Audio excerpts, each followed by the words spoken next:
사무엘상 제18장. 다윗이 사울에게 말하기를 마치매 요나단의 마음이 다윗의 마음과 하나가 되어 요나단이 그를 자기 생명같이 사랑하니라. 그날에 사울은 다윗을 머무르게 하고 그의 아버지의 집으로 다시 돌아가기를 허락하지 아니하였고, 요나단은 다윗을 자기 생명같이 사랑하여 더불어 언약을 맺었으며, 요나단이 자기가 입었던 겉옷을 벗어 다윗에게 주었고 자기의 군복과 칼과 활과 띠도 그리하였더라. 다윗은 사울이 보내는 곳마다 가서 지혜롭게 행하매 사울이 그를 군대의 장으로 삼았더니 온 백성이 합당히 여겼고 사울의 신하들도 합당히 여겼더라. 무리가 돌아올 때 곧 다윗이 블레셋 사람을 죽이고 돌아올 때 여인들이 이스라엘 모든 성읍에서 나와서 노래하며 춤추며 소고와 경쇠를 가지고 왕 사울을 환영하는데, 여인들이 뛰놀며 노래하여 이르되 사울이 죽인 자는 천천히요 다윗은 만만이로다. 사울이 그 말에 불쾌하여 심히 노하여 이르되 다윗에게는 만만을 돌리고 내게는 천천만 돌리니 그가 더 얻을 것이 나라 말고 무엇이냐? 그날 후로 사울이 다윗을 주목하였더라. 그 이튿날 하나님께서 부리시는 악령이 사울에게 힘있게 내리매 그가 집안에서 정신없이 떠들어대므로 다윗이 평일과 같이 손으로 수금을 타는데, 그때 사울의 손에 창이 있는지라. 그가 스스로 이르기를 내가 다윗을 벽에 박으리라 하고 사울이 그 창을 던졌으니 다윗이 그의 앞에서 2번 피하였더라. 여호와께서 사울을 떠나 다윗과 함께 계심으로 사울이 그를 두려워한지라. 그러므로 사울이 그를 자기 곁에서 떠나게 하고 그를 천부장으로 삼음에 그가 백성 앞에 출입하며 다윗이 그의 모든 일을 지혜롭게 행하니라. 여호와께서 그와 함께 계시니라. 사울은 다윗이 크게 지혜롭게 행함을 보고 그를 두려워하였으나 온 이스라엘과 유다는 다윗을 사랑하였으니 그가 자기들 앞에 출입하기 때문이었더라. 할렐루야. 사랑하는 열린문교회 성도 여러분, 지난밤도 주님 주신 은혜와 평강 가운데 단잠 주무셨습니까? 아침을 깨우는 말씀, 월요일 이 아침에 주님께서 저와 여러분에게 주시는 말씀은 사무엘상 18장 1절에서 16절까지의 말씀입니다. 오늘도 주시는 살아계신 하나님의 말씀을 통하여 저와 여러분의 삶 가운데 선명한 성경적 기준이 세워지길 원하며, 또한 그 기준대로 살아내심으로 하나님이 기뻐하는 삶, 하나님께 영광 돌리는 삶을 살아내셨으면 좋겠습니다. 오늘 본문에 대한 제목을 매일 성경의 해설자는 요나단의 사랑, 사울의 시기라는 제목으로 제목을 삼았는데요. 말 그대로 오늘 본문도 보여주듯이 요나단이라는 자와 사울이라는 자의 대조를 이루어 우리 가운데 교훈하고 있음을 제목에서부터 분명하게 보여줍니다.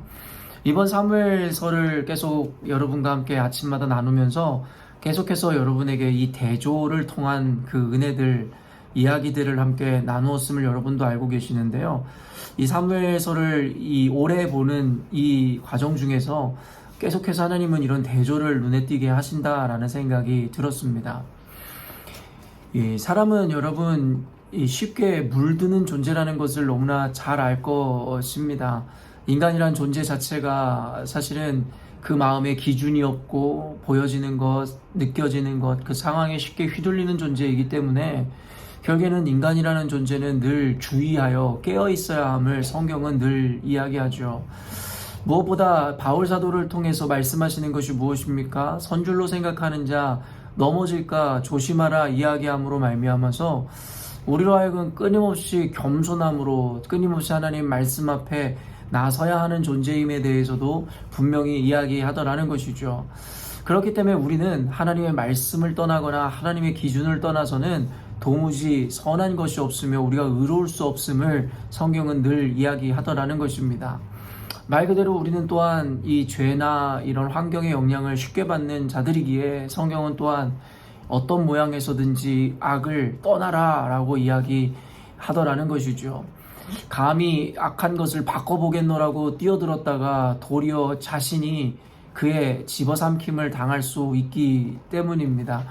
물론 이 복음이라는 것을 이 전해야 하는 그 대상은 우리가 누구다 가려서 복음을 전할 수는 없을 것이지만 우리가 먼저 하나님 말씀 앞에 온전한 기준이 세워지고 하나님 앞에 온전한 이 하나님의 제자로서 예수님의 제자로서 세워지지 않는다면 도리어 남을 변화시키겠다라는 그 생각이 의로움이 아니라 도리어 교만함으로 나타나게 될 것이고, 그로 인하여 남을 변화시키기는커녕 우리가 그에 의해 변화함을 받게 될 것입니다. 그렇기 때문에 말씀을 통해서 우리 삶 가운데 기준을 세운다라는 것이 이런 의미에서도 이렇게 중요하다라는 것이죠. 우리는 맹모 삼천지교라는 말을 너무나 잘 알고 있습니다. 맹자의 어머니가 맹자를 교육하기 위해서 환경을 끊임없이 바꾸었음을 의미하는 표현인데요. 말 그대로 환경이라는 것이 인간에게 미치는 영향이 이렇게 크다라는 것을 분명하게 교훈하고 있는 것일 것입니다.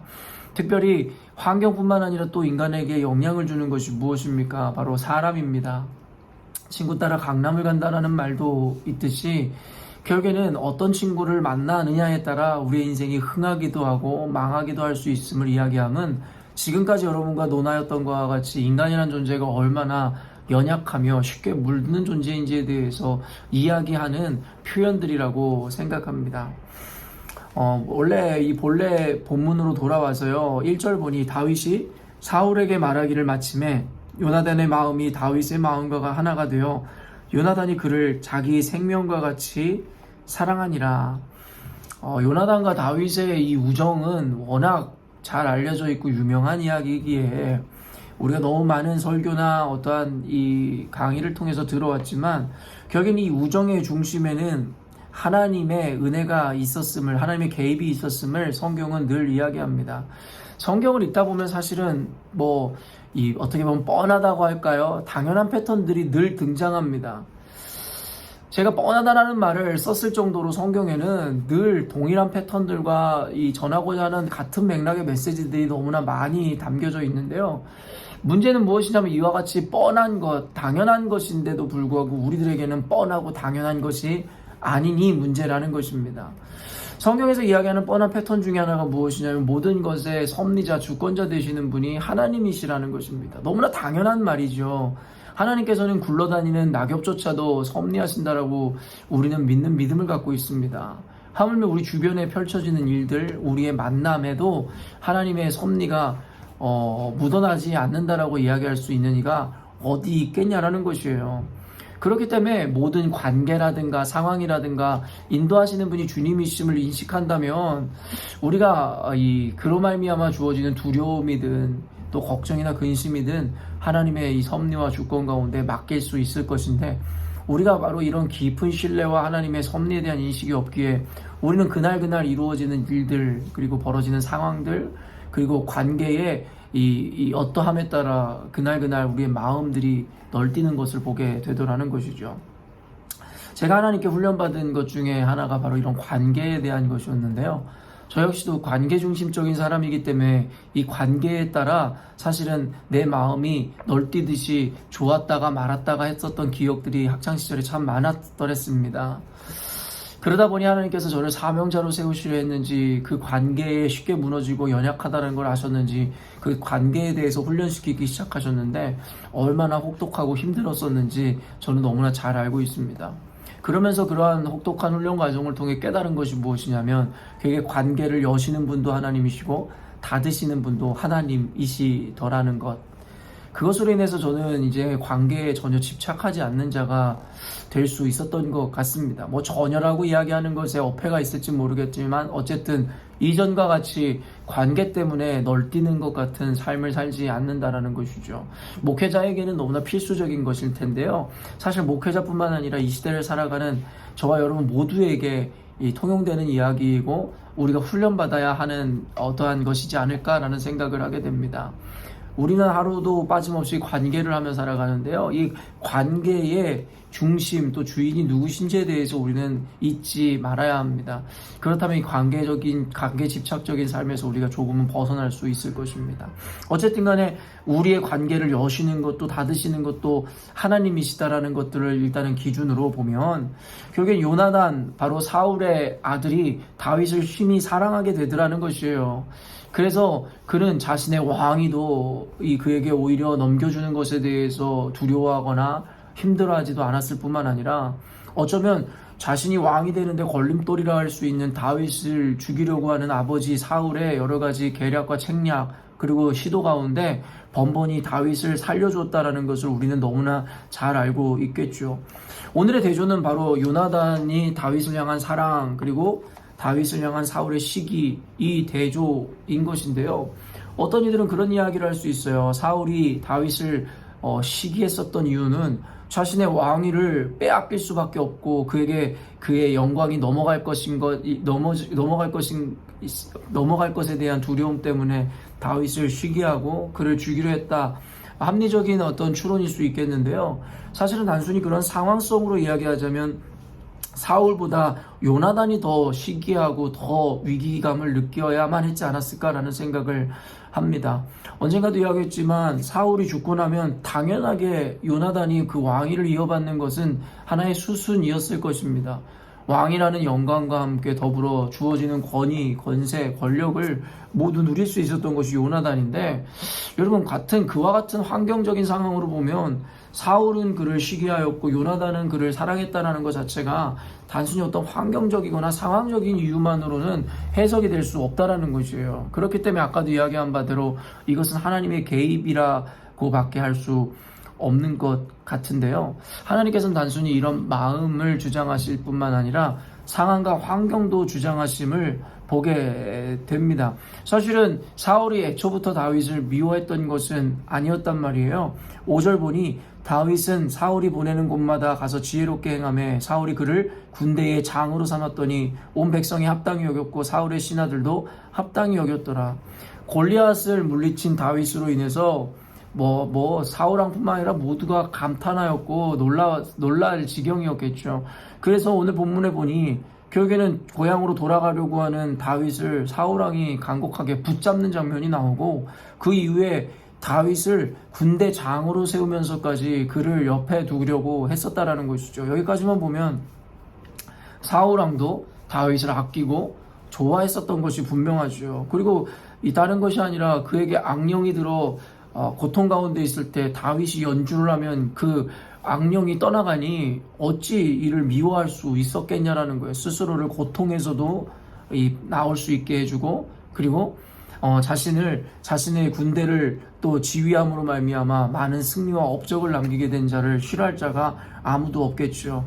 그런데 이 상황마저도 이 환경마저도 하나님의 인도하심이었고 이로 말미암아 결국에 하나님께 버림받기로 작정되었던 사울왕은 그 마음의 질투를 통하여 다윗을 죽이고자 하는 시도까지 벌이게 되더라는 것이에요.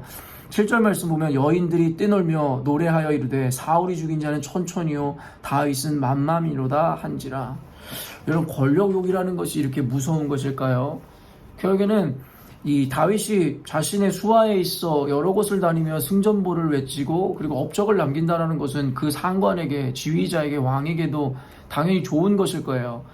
왜냐하면 이 다윗이 승리한다라는 것은 곧 자신의 국가가 자신의 왕위가 더욱더 공고해진다라는 것을 의미할지도 모르니까요. 그런데 여인들이 뛰놀며 노래하는 소리를 듣고 사울이 불쾌하게 여기기 시작하고 분노하기 시작하고 그날 이후로 다윗을 주목했다 하더라는 거예요. 작은 죄의 씨앗이 심겨지니까 이것은 조금씩 확장되어지고 더욱더 이 전염이 돼서 아예 이 기준을 잃어버리고 우리의 사고를 멈춰서게 하더라는 것이에요. 질투의 눈이 먼 사울왕은 그때부터 다윗을 주목하기 시작하고 도리어 그가 지혜롭게 행하고 그가 승리하는 것을 달가워하지 않더라는 것입니다. 이를 통해서 여러분 우리가 볼 수 있는 게 뭐예요? 이 작은 질투, 작은 죄로 인해서 결국에는 우리는 이 어떠한 기준을 잃어버리고 분별력을 잃어버리고 결국엔 악을 도모하게 되고 그로 말미암아 자신에게 돌아오는 것 결과는 무엇입니까? 도리어 피폐해지고 자신이 망해가는 것밖에 없음을 우리는 보게 된다라는 것입니다. 사울왕이 조금만 더 지혜로웠다면 말입니다. 이와 같은 상황이 벌어지지 않았을지도 모르겠죠. 그럼에도 불구하고 않았을지도 모르겠죠 라고 제가 이야기할 수밖에 없는 이유는 이 말씀의 서원에서도 이야기했지만 모든 것 가운데 하나님의 섭리와 하나님의 계획이 있기 때문에 결국에는 그 사울로서도 이 상황을 자신의 스스로의 힘으로 타개하거나 넘어갈 수는 없었을 것이기에 이와 같은 안타까움의 표현을 할 수밖에 없었던 것 같습니다. 12절을 보니 여호와께서 사울을 떠나 다윗과 함께 계심으로 사울이 그를 두려워한지라. 결국엔 여기에서도 아까 뻔한 패턴이라고 했었던 이 하나님 중심, 하나님 주인공의 모습이 그대로 드러나게 되더라는 것이죠. 오늘의 내러티브 자체는 이 다윗을 사랑한 요나단, 다윗을 시기한 사울, 어쩌면 인물들 간의 갈등과 대비, 대조를 나타내는 듯 하지만 결국엔 그 대조의 중심에는 하나님께서 있으셨다는 거죠. 하나님께서 요나단의 마음에 감동을 허락하시니 결국에는 자기 생명과 같이 사랑하게 되었다라는 것이고, 결국에는 여호와께서 사울을 떠나 다윗과 함께 하심으로 사울이 그를 두려워하였다. 그리고 다른 말로는 또한 시기하였다라고 할 수 있을 것 같다라는 것이죠. 사랑하는 성도 여러분, 결국에는 하나님의 주권과 그 섭리 이야기하지 않을 수 없을 것이고, 늘 제가 이야기했던 바와 같이 선택과 그 유기라는 개념을 우리가 다시금 논하지 않을 수가 없다라는 것이죠. 인생이 흥하고 망하는 것, 관계가 온전케 되고 그렇지 못하는 것, 이 모든 것이 바로 하나님의 택하신 가운데 있다라는 것에 대해서 부정할 자가 누가 있겠냐라는 거예요. 항상 근데 아이러니고 이 계속되어지는 우리의 고민은 무엇입니까? 하나님이 누구를 택하고 누구를 버리셨는지에 대해서 모른다라는 것이죠. 그렇기 때문에 성경에서는 끊임없이 어떠한 열매에 집중하라고 이야기하는 거예요. 누가 좋은 나무고 나쁜 나무고, 누가 선택한 거고 누가 버림받은지에 대해서 알지 못하기 때문입니다. 그리고 오늘 성경은 비추어 그 열매를 보여주고 있는데 무슨 열매를 보여주고 있는 것이에요? 하나님의 것, 선한 것, 하나님의 사람을 가까이 하고자 하느냐, 아니면 도리어 그를 시기하고 질투하고 그와 떠나고자 하느냐. 아까도 이야기했지만 환경의 영향을 받는다. 그리고 친구 따라 강남을 간다. 결국에 이것은 긍정적인 표현일 수도 있고 부정적인 표현일 수도 있습니다. 결국에 맹모삼천지교라는 말로 시작했지만 맹자가 좋은 환경을 만나니 결국엔 공부에 몰두하고 성공할 수 있었다는 것이고, 친구 따라 강남 간다는 것도 친구를 따라 좋은 곳에 가서 성공을 할 수도 있고 나쁜 곳에 가서 멸망에 이르를 수도 있다. 결국에는 우리가 오늘의 이 말씀을 정리하면서 오늘 말씀을 통해서 우리에게 주시는 메시지는, 그 열매는 단순한 것 같습니다. 과연 그리스도로 인해서 즐거워하는 삶을 사느냐, 그런 환경을 기꺼이 즐거워하느냐, 그리고 하나님을 따르는 사람들과 벗삼아 살고 있느냐, 이것이 바로 우리의 열매이고, 그리고 그것이 하나님의 택한 백성인지 그렇지 못한지에 대한 증거이고 열매일 수 있다라는 깨달음을 주더라는 것이죠. 말씀의 논리가 복잡할 수도 있고 꽤나 어렵게 들릴 수도 있는데요, 말씀을 맞춰가면서 그냥 결론적으로 여러분에게 이야기해드리면, 과연 여러분은 어떤 환경 가운데 있고 누구를 만나고 있는지에 대해서 여러분이 한번 스스로를 점검해보라는 것입니다. 여러분 인생을 살아가면서 교회, 어떻게 보면 교회라는 것은 하나님의 그 사명, 그리고 하나님의 부르심을 입은 자들의 대표 모양이라고 할 수 있겠죠. 여러분이 얼마나 교회를 사랑하고 교회를 아끼고 또 교회에 참여하여 교회에서 이루어지는 일들에 대해서 사모하고 있는지에 대해서 한번 먼저 점검함으로 여러분의 환경을 한번 점검해 보시고요. 둘째로는 요즘에 여러분과 친하게 지내고 여러분의 마음이 가는 친구들은 어떤 사람들인지에 대해서 한번 살펴보라는 것입니다. 여러분, 그리스도인들은 DNA가 다릅니다. 무슨 말이냐면 삶의 목적과 방식 자체가 다르기 때문에 그렇지 않은 자들과 쉽게 마음이 통하고 친해진다는 것이 사실은 불가능에 가깝습니다. 여러분, 믿지 않는 자와 같이 결혼을 할 수도 없음도 같은 맥락입니다. 왜냐하면 여러분의 사고가, 여러분의 중심이 오직 여호와 하나님을 향하고 있다면 부부라는 것은 삶을 가장 많이 공유하고 같은 곳을 바라보아야 할 것인데, 여러분의 중심인 하나님에 대해서 모르는 이와 만났을 때 도대체 무슨 이야기를 나눌 수 있고 무슨 꿈을 같이 꿀 수 있겠다는 것입니까? 여러분, 친구도 마찬가지 아닙니까? 여러분의 인생이 하나님으로 가득 찬 삶, 하나님의 말씀으로 살아가는 삶이라면 여러분과 벗삼아 늘 친하게 지내는 친구가 전혀 하나님을 그 마음에 담고 있지 않은데 어찌 대화가 이루어질 수 있겠냐는 것입니다. 그렇기 때문에 오늘 그 환경을 여러분 살펴보시고 여러분과 벗삼아 친하게 지내는 이들을 점검해 보시면서 여러분의 가치를 평가해 보셨으면 좋겠습니다. 그래서 누군가 그런 이야기를 합니다. 배우자의 모습이 즉 나의 모습이고 나의 평가이고 내가 가까이 지내는 벗의 모습이 나의 모습이며 나의 친구다, 나의 어떠한 평가이다. 여러분 꼭 맞는 말이라고 생각합니다. 저는 수준별로 그 사람에 따라 모인다라는 것에 대해서 어느 정도 공감합니다. 하나님을 진정으로 사랑하는 자들이면 결국엔 하나님을 사랑하는 자들이 모일 수밖에 없고 그들과 함께 한 배를 타고자 할 수밖에 없습니다.